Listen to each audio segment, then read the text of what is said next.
Hi everyone. Today I'm showing you another loop yarn project. It's a rib stitch scarf that's similar to the rib stitch blanket that I completed a couple of weeks ago. I love the thickness and plushness of the rib stitch, so I wanted to do a scarf as well. Plus, I like that we can change colors without having to weave in the tails at the end. I'll be showing you how that's done.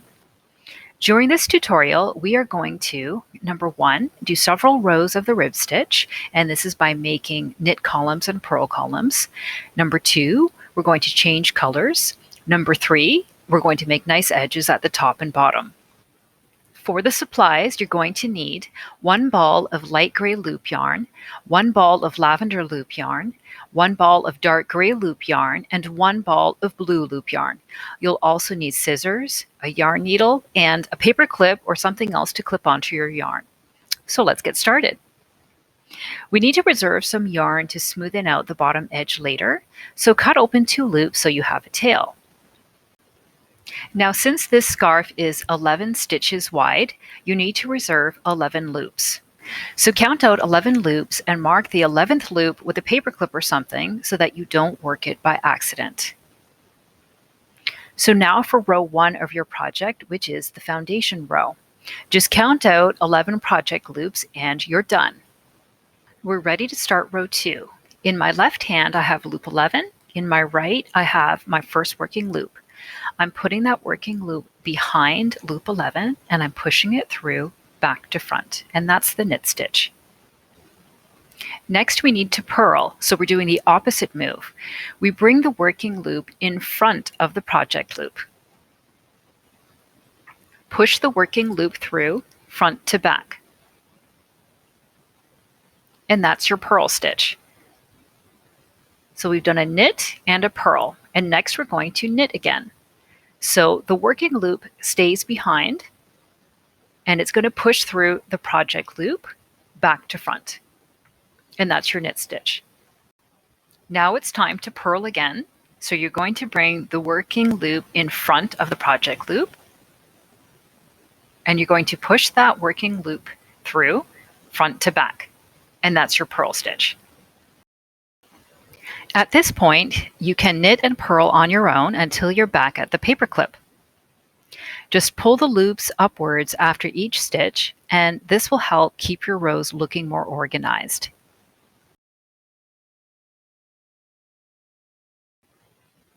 So now I'm doing the last purl stitch before the paper clip. And then comes the last knit stitch before the paper clip. Okay, so now row 2 is done, and I'm going to ignore all of the loops after the paper clip. For row 3, I'm going to the next working loop. I'm going to knit the next stitch, so I'm working back to front, and this builds a knit column.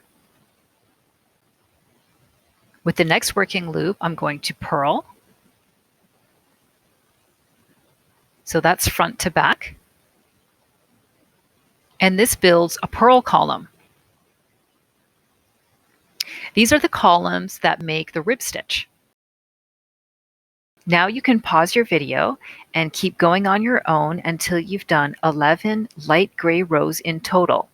And then we'll change colors together from light gray to lavender.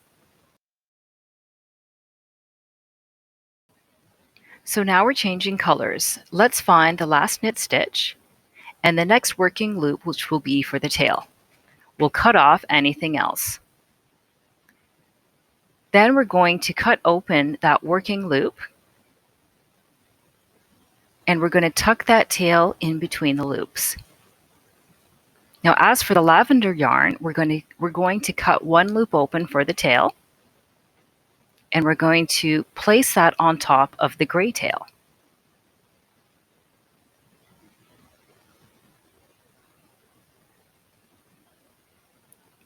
Then as usual, we're going to knit the first stitch, but this time with a lavender loop. And then as usual, we're going to purl. As you knit and purl, you're securing the tails inside your scarf. This will save you from having to weave them in later. I do want to show you a couple of slight variations of this color change technique. When I changed from lavender to dark gray, I had the lavender tail on the left and the dark gray tail on the right. And that's also good. It might make the ladder between the stitches a bit less bulky. Another variation is to tie a knot between the two tails. When I changed from blue to dark gray, I tied a knot, and I was able to do that with only a loop's worth of tail for each color. So that's another option. Since it's time for you to get a total of 7 color blocks together, let's go over the pattern again. Each block runs 11 stitches across and is 11 rows tall.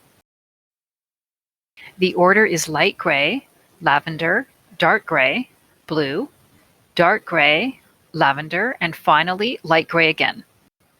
So build the knit columns and purl columns, and we'll meet after you finish the last color block in light gray. Now we're ready to bind off at the top. You need 2 working loops for the tail, so cut off the rest. Then cut those 2 loops open. So since my tail is on the left, I'm going to bind off on the opposite side, which is at the right. So let's take the last pair of loops. You put the left loop inside the right loop and pull upwards. Then you'll take the next loop on the left and you'll feed it through. You'll pull upwards and you'll keep working towards the left corner. When you have 1 loop left, put the tail through it, and then you'll be weaving it down the side with your fingers or with a yarn needle. Then you'll cut off any remaining yarn with your scissors.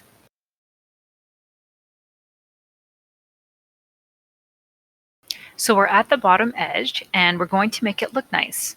So let's remove the paper clip. We're going to set up the loops so that each loop is associated with either a knit column or a purl column. So for the first loop, we're going to keep that with the knit column. So it's going to need to go inside that hole just to the right of the V, and it's going to go through front to back. Now the next loop is just going to dangle there. That's associated with the purl column. We're just going to leave it. And the third one is going to go to the hole on the right of the V, except this time it's going to go from back to front.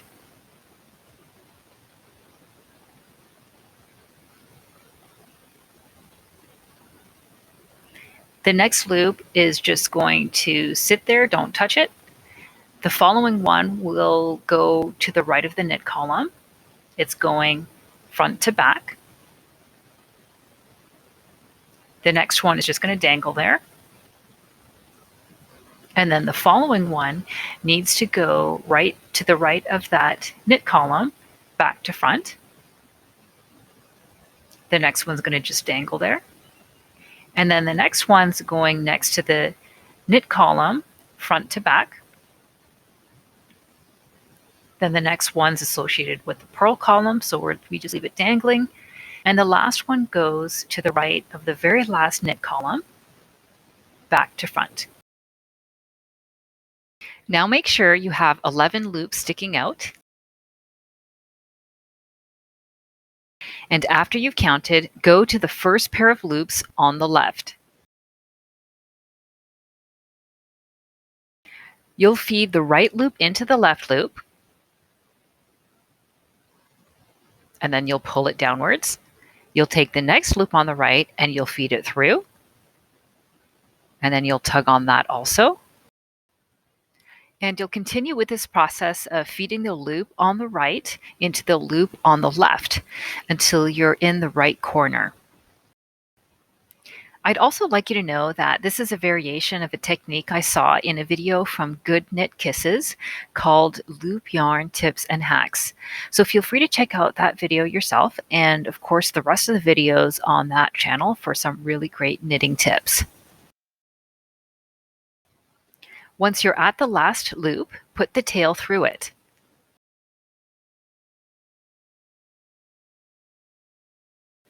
You'll weave the tail through the side, through each stitch like this.